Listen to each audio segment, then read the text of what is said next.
Angle बना है, इसी को हम बोलते हैं विचलन। क्या बोलते हैं? विचलन। क्या बोलते हैं? विचलन, मतलब कि भटकाव। अब ये देखो, सबसे कम भटकाव इसका है और सबसे ज्यादा भटकाव कौन सा रंग का है? तो सबसे नीचे वाला रंग कौन सा है? बैगनी का।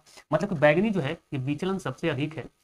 विचलन जो है सबसे अधिक कहाँ पे हुआ है? तो बैगनी में सबसे अधिक।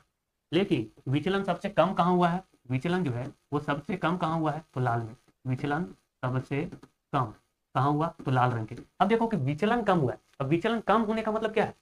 कि कुछ ऐसे ऐसे चला है, देखो, ठीक है, इस तरीके से लाल चल रहा है, मतलब कम विचलित हो रहा है। तो इसका तरंग दैर्ध्य देखो, तरंग दैर्ध्य हमने बताया था डेंग की दूरी, तो इसका तरंग दैर्ध्य सबसे अधिक है। तरंग दैर्ध्य, अब आप भूलोगे नहीं, है ना। तरंग दैर्ध्य जो है वो सबसे अधिक किस रंग का होता है? तो लाल का सबसे अधिक। और इसीलिए जो है इसी रंग का प्रयोग जो आप देखेंगे सिग्नल वगैरह में किया था, लाल रंग का। अब इसका विचलन सबसे अधिक हुआ है। विचलन मतलब ऐसे क्या, हमको बोलने में नहीं आता, है ना, डुबुक डुबुक डुबुक डुबुक, है ना, इस तरीके से। तो ये देखो कि इसका जो है वो तरंग दैर्ध्य काफी छोटा हो चुका है, मतलब तरंग दैर्ध्य जो है वो सबसे कम किसका होगा? तो आप बोलेंगे बैगनी रंग का।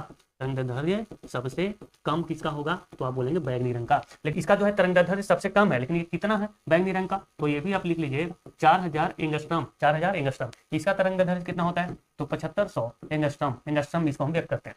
अब जिसका तरंग दैर्ध्य जो है 4000 से लेकर के 7500 एंगस्ट्रम के बीच होगा, यहाँ पे ये लिख देता हूँ, 4000 एंगस्ट्रम से 7500 एंगस्ट्रम के बीच होगा, उसको हम क्या बोलेंगे? तो इसको बोलेंगे दृश्य किरण।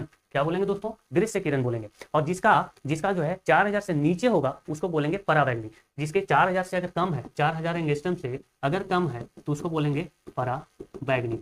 ठीक है। अगर कभी ऐसा भी होगा कि 7500 एंगस्ट्रम से अधिक हो जाएगा तो उसको हम बोलेंगे अवरक्त किरण। क्या बोलेंगे? अवरक्त किरण। तो ये चीजें आप ध्यान रखना।